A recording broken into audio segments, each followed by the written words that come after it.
Okay, are we recording? We're finally recording. Good. Well,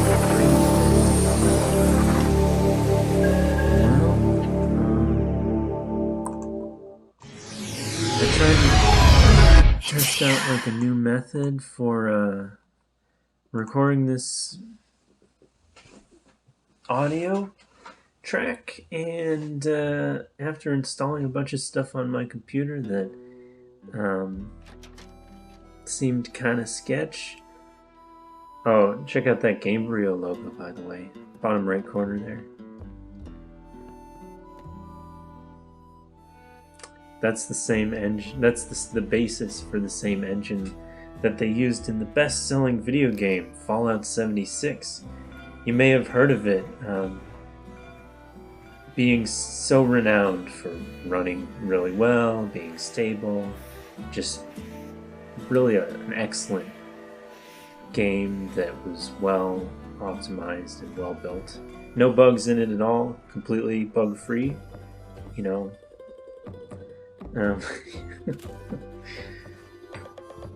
But you know, not everybody knows about Fallout 76. The joke is that it isn't that it's actually famous for being full of bugs because of this engine. And this game, when you try and play multiplayer, it definitely suffers from that same kind of problem of just not being able to keep up with everybody doing everything all at once. It works alright in single player, and you know, goodness knows it's a pretty old game if it's not even running on like the creation engine technically, instead running on Gamebryo. But yeah, there you go. It's a railroad game. It's Sid Meier's Railroads, and it's like a re-release or a remake because it's got like 3D models and stuff. The original Sid Meier's Railroads was kind of like isometric, or you know, was sort of flat. And this intro is all about Sid Meier, you know, sitting down in his office and being like, man, I remember the glory days of making my train game. I'd like to go back to those times and be kind of nostalgic, you know?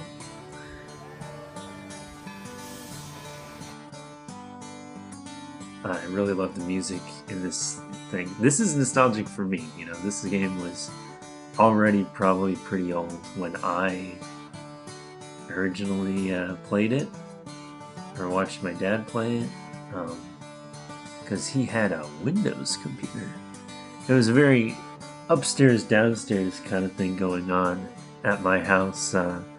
My mom's computers were Macs and they were upstairs, and my dad's computer was a PC and it was downstairs, and he used it for work a lot, and you know, he had a lock on his office door, so I didn't get to play with the Windows PCs as much, which is why I use Windows now. Now that I'm free and that I can choose, and that I've got a fair amount of experience with both platforms, because Mac OS has been on version 10 for a while and just steadily increasing their decimal points. But you know, just I just felt like Windows was a little bit more free, but still got some of the perks of that kind of integration and stuff. Like Cortana's the big one with that. It's like, well, you know, you can get a Cortana on a speaker and it'll sync right up, or you can get your Cortana headphones, you know, and those will just pair right to your PC, no problems. You don't even need to like really open an app. You just kind of have your search bar or whatever. So yeah, it's a game about trains. Here I am starting off with the 420 Norris. Now the numbers in this thing, I don't remember exactly what they mean, but I think one of them's like how many wheels it has or something, or maybe it has to do with like the size of the water tank or the steam creator. But yeah, I'm playing this game by myself basically. No computer players to buy me out and end the video early, because that does tend to happen. I have played games where I basically go toe to toe with the computer players until our net worths are all in the millions of dollars or whatever currency we're using. In this case, it's dollars because this map is using assets for the American maps. But it's actually it's a multiplayer map because they have custom multiplayer maps. Such a shame the multiplayer just glitches out after a certain point. A certain level of complexity is, more than the engine can take. But yeah. So I basically always play games by feel. I don't really try and strategize very much. But in this game, it's easy to figure out what you're supposed to do. In the early game, you build trains that deliver passengers and mail, because the earliest engines that are cheap are well suited to passengers and mail. You start out in a town that normally only has maybe like 4 passengers and 2 mail cars available at any one time. And as you can see, we're going at a pretty steady clip here. It's going down a little bit, but it can hit upwards of 22 miles per hour, which is really not bad for such a tiny little engine towing so many cars. And at the beginning, too, the passengers and mail cars are worth more because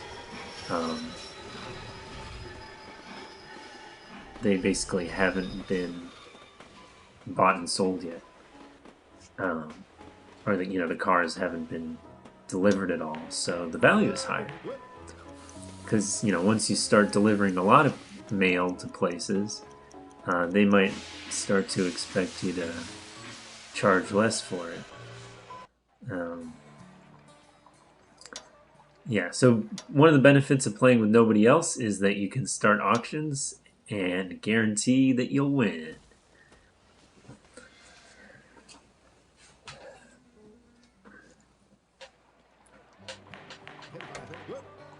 Here I am working on paper.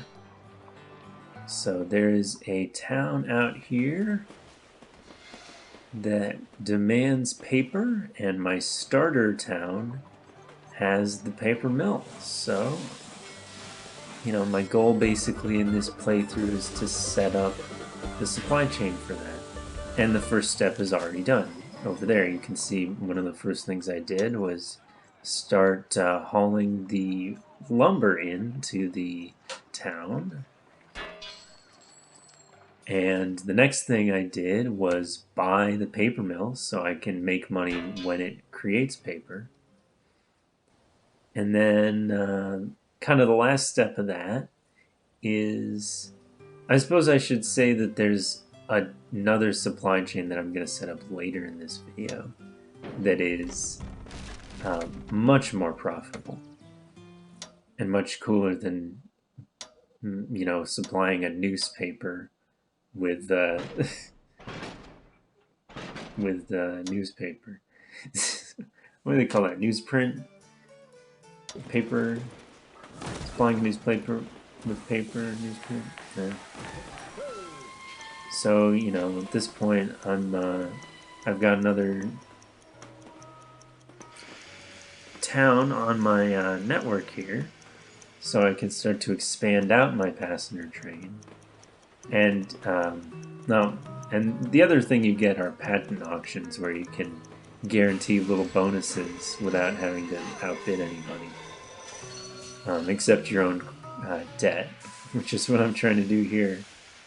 Oh, come on in, come into the station, hurry up, we need money.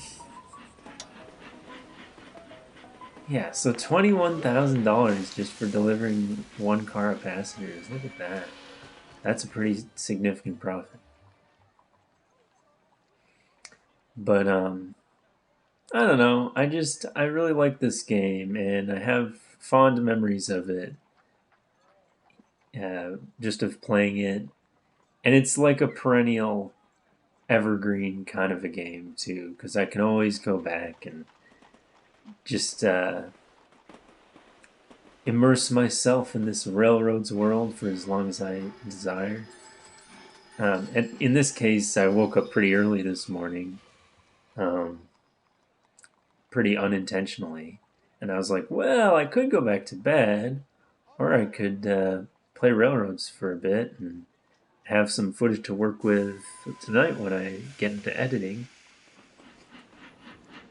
And that's kind of what I chose to do here, so there you go. These videos go out the day after I edit them in pretty much every case. So today's video went out without a hitch, and this is technically speaking tomorrow's video. Select few people may receive links to view this early because you know, I like to give you guys who know me personally a little bit of a benefit. Since I don't have a Patreon, I have no reason to give early links to people I don't know. But there you go.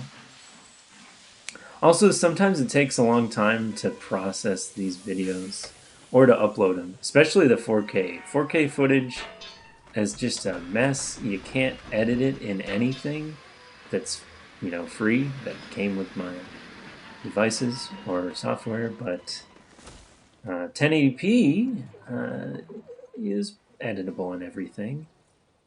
So that's why this video is in 1080p. Also, this game probably wouldn't like it if I tried to render it at 4K. I mean, I think it might technically be possible, but I mean, as you can see, it's a little dated at this point. It really does come down to what it feels like to play this game, because it's just sort of a continual expansion. And you really do feel like the progress too, just from even the little things, right? Like the train models are really pretty cool and nifty, and you know, there's unique different ones, and they all have their own stats, and you want to kind of focus on putting different engines to different tasks.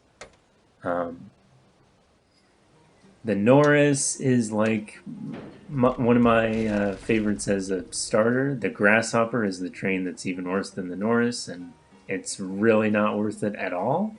But sometimes, if I'm feeling particularly zany, I will create a line that just runs the Grasshopper. Because if you're just running like materials from point A to point B, and it's like a short run, you know, it could kind of make sense. With the Norris, it's a little more versatile. You can use it to haul freight if you need to, as long as you don't go over like 4 or 5 cars of freight. And it'll do that kind of slowly, but it'll still work.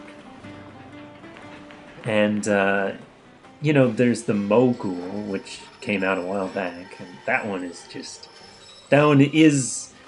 pretty specifically for freight. I mean, you tend to not want to put your passengers on a ginormous hulking mass of steel and steam that just barrels down the track and is built for power.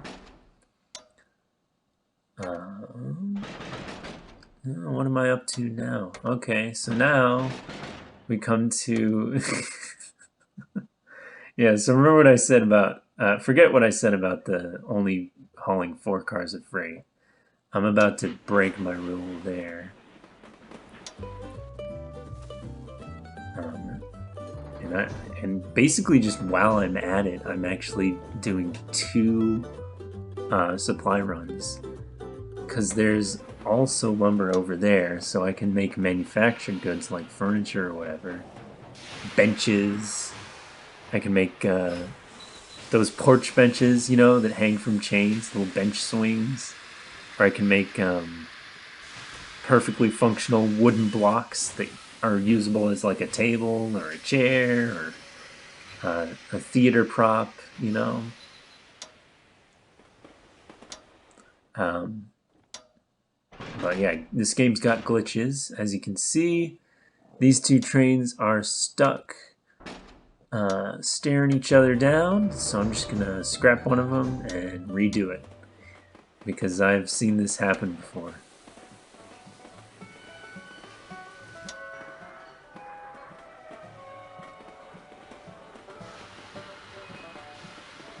Yeah, so that was the grasshopper, that's the horse. The American, I don't really bother with the American. Usually I just wait for the Mogul to come out, because it's so much better for freight. I mean, the American's drop-off for, like, coal or wood is just awful. By, like, car 7 or 8, it's slowing down immensely, and it's not even worth it.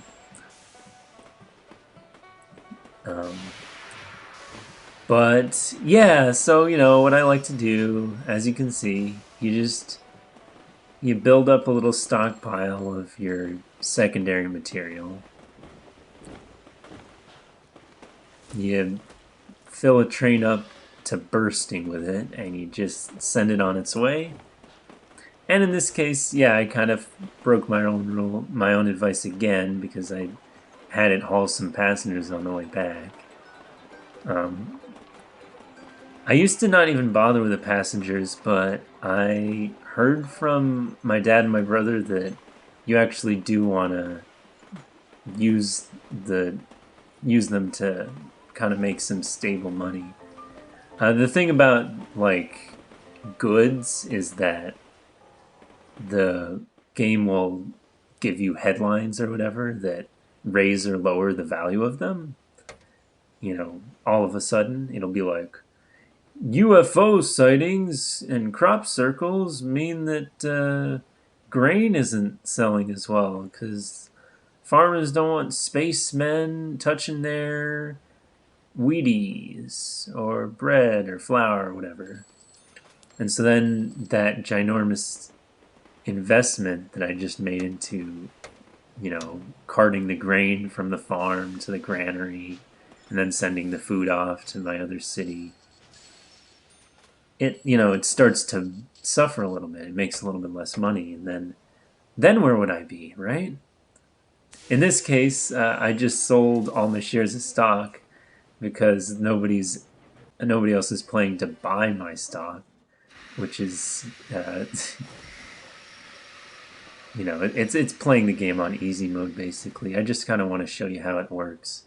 If this video does well, who am I kidding? What if my videos do well? If I feel like it, I will play some more railroads, and I will record an actual 3 CPU, 1 human game. And we'll see how long I can last against the brutal robber barons. That's what they call the opposing players in this game. They call them robber barons. Which, some of them are more fitting of that description than others. One of them, I think Jay Cook maybe, one of them's got like a really pretty intense backstory. But yeah. So this is the other supply chain I mentioned. You see that town over there, they have a car factory. And you may have seen on the goods report that cars are actually the most expensive thing you can transport in this game. And it makes sense. Cars are hard to transport. They're very heavy. You have to set up multiple supplies to get them. Like the paper example, it's like, okay, you've got like a tertiary good, or you've got a primary good, which is the wood, you've got a secondary good, which is the paper. With the cars, you've got a tertiary good. The cars are the tertiary good because you have to bring the coal to the steel mill, then you have to bring the steel to the car factory, and then when you finally have the cars, you can deliver them. But only to cities that are big enough to have wealthy people that can even afford a car. Because it's like $50,000 for uh, a a car of cars, a train car of cars. Yeah, and I believe there are 4 automobiles on one train car. I don't quite remember. We'll see it at the end here, I guess. But yeah. So, lots of stuff going on. It just kind of gradually grows into this ginormous empire, and that's what I like about it. You you never set out to have train tracks crisscrossing like the whole country, or like tens of trains that are all doing different things all at once. And in this case, I'm going for simplicity a little bit in how many trains I have. And even the track is kind of like more of a straight line than usual. Some of the stuff that PC players will build looks like a giant network of octopus tentacles. And honestly, there's a benefit to that sort of a strategy. In like the short term, if you're just trying to like survive against a human player and you've been programmed, whenever this came out. Actually, I should look that up. Give me a second here.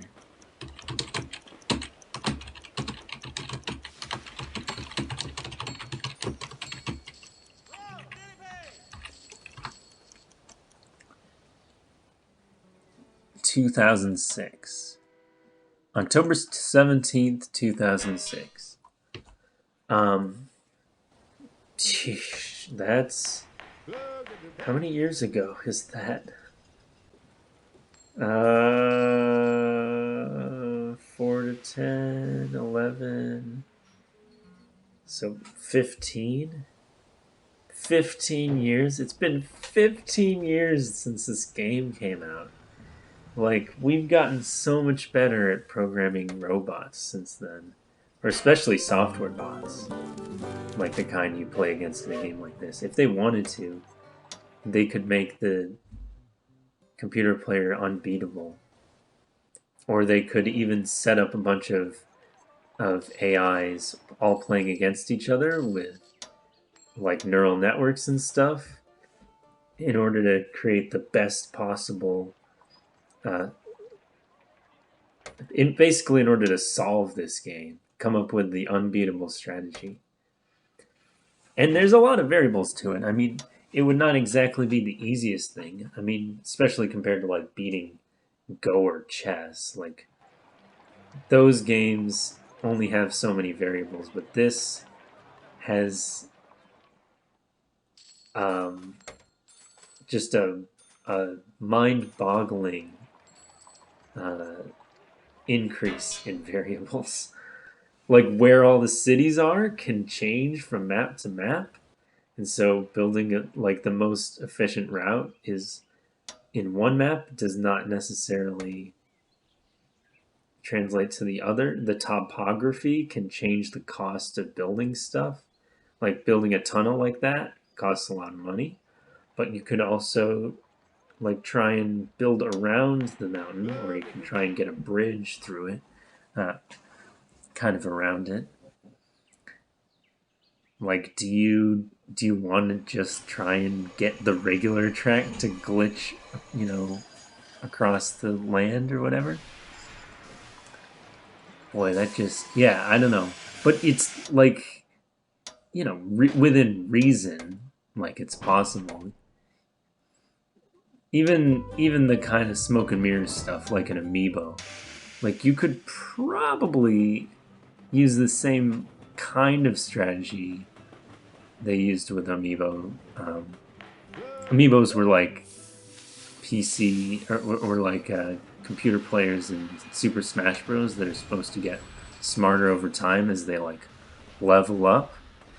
Um, but like most of it was just giving you a level 9 CPU that sometimes does random variations that you do.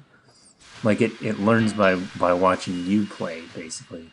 Or by watching all of the people it plays against play. Which is, neat.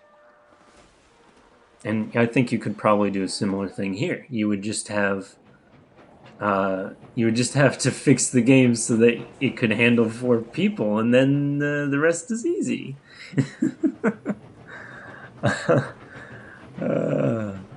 Oh boy. Well, we're getting close to the end. I think I'm about to build a depot in the steel mill town. But I have to wait for the paper train to get in so I can make my money. The other thing too is that your stock price like goes down, up and down. Like it goes up more when you or a computer player buys your stock, and it goes down more when you have debt for a long period of time. So you can go into a downward spiral, and this has happened to me, where I am trying to expand my business to the next stage, but I'm trying to also hold on to my stocks so I don't get bought out. And so I can't, use that as a way to raise capital. But in terms of the difficulty settings, it basically changes the prices of things. So the higher the difficulty, the more everything costs, and the less money you start with. Yep, so I own the steel mill. I got tracked to the steel mill. I got trains still kind of running. I've got 2 trains running. This is... Let me just say, this is not the ideal strategy for playing this game. But there you go. Oh, the bridge patent. Yeah, so I looked at that and I was like, I'm not building bridges. I prefer tunnels. I don't have any chasms I'm trying to cross.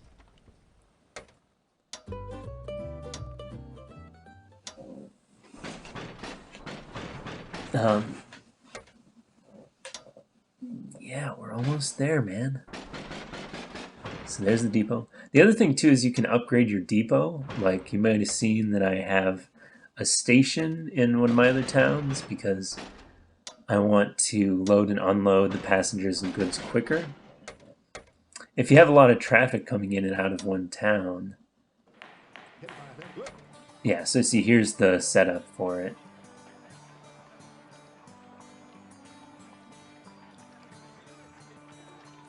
And since it's a 10-wheeler, I'm putting the passengers and mail on it, and it actually makes sense.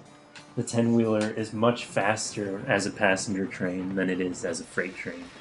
But I just wanted the best and the brightest that I could get for this truly history-making route.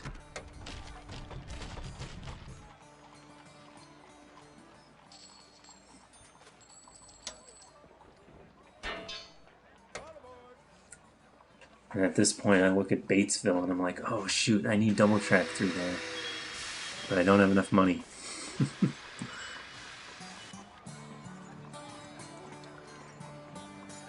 But I don't know. I just wonder about these games and if, like, there could ever be a competitive scene for them. Like, it doesn't really make sense because the competitive scene stuff has to play a lot quicker and there has to be, like, action and random chance and stuff in them. Whereas this game, although it does have some elements of random chance, because you know, the map is randomized and the locations of all the cities and resources are different. You can just get screwed over and not be able to build any track with the money you start out with. That's happened to me a couple of times playing with this setup, but like it's just funny. It's kind of funny to imagine somebody commentating this, like, oh, here's Brian activating his very long track to the middle of nowhere town strategy. I wonder what he's doing about that. Oh my gosh, they have a car factory over there. And then, you know, the thing about so the other players sometimes will try and build tracks to block you if they see you going for a certain destination, which means you end up kind of trying to build all your track at once just to get there. Otherwise, you have to try and build bridges over other people's tracks, which gets really convoluted, and the engine doesn't like it, so it can glitch stuff out a little bit as well. Yeah, so Consolidation came out.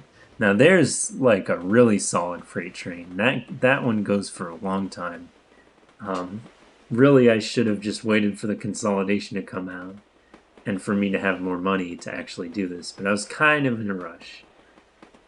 I had set this goal that I wanted to watch this train complete its entire route, just to say that I did, kind of thing. And just so I could show you, as complicated as the game ever gets, really. Ah, boy.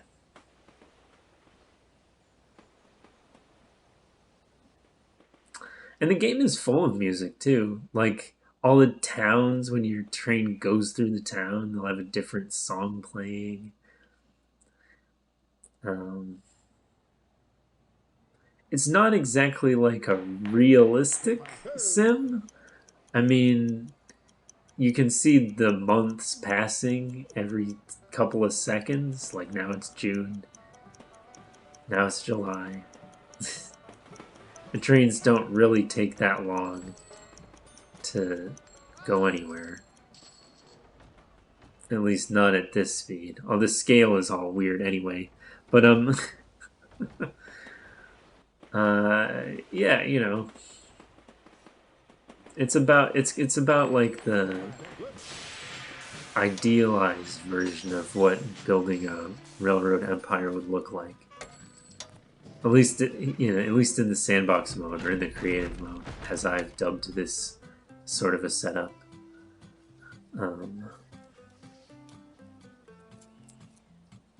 So yeah, there go the profits out of the steel mill. There's the profits out of delivering the coal.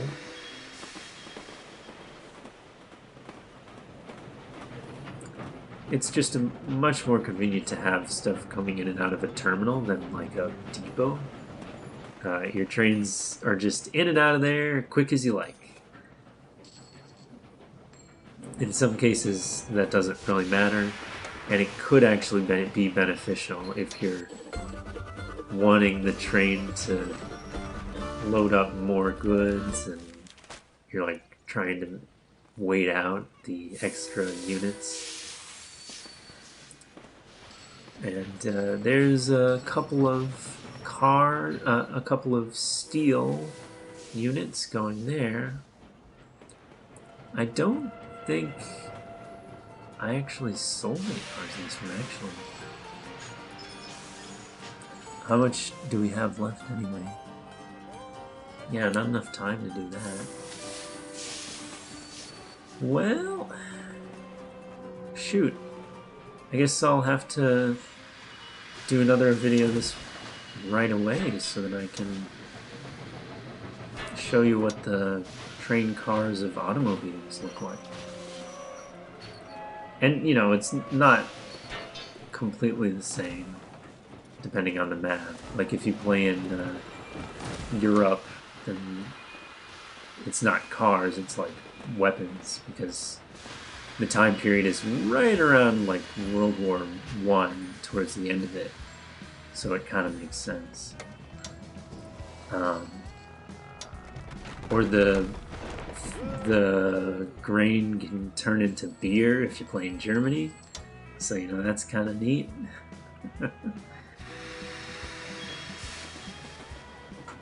Some maps have milk to turn into food, or you can also get you can make burgers or bacon. I mean, they're not really called burgers or bacon. They just call it, you know, turning cattle into food or turning pigs into food. But like, you know, that's basically what it really is. I guess my main point is the game is not really about the details of everything being strictly true to life or anything, and that's what's fun about it.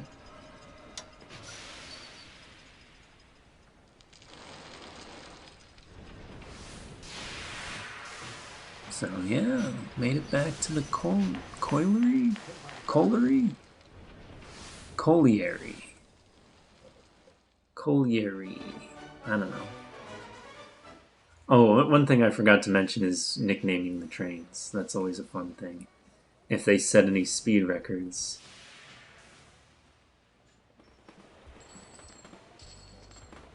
Well, thank you so much for watching.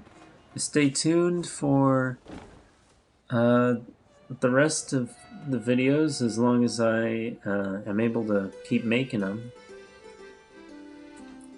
I like to change things up from time to time just to keep myself from getting bored, but I think maybe a little consistency wouldn't kill me, so this will be at least a 2-part series, and do hold me to that. That is a promise.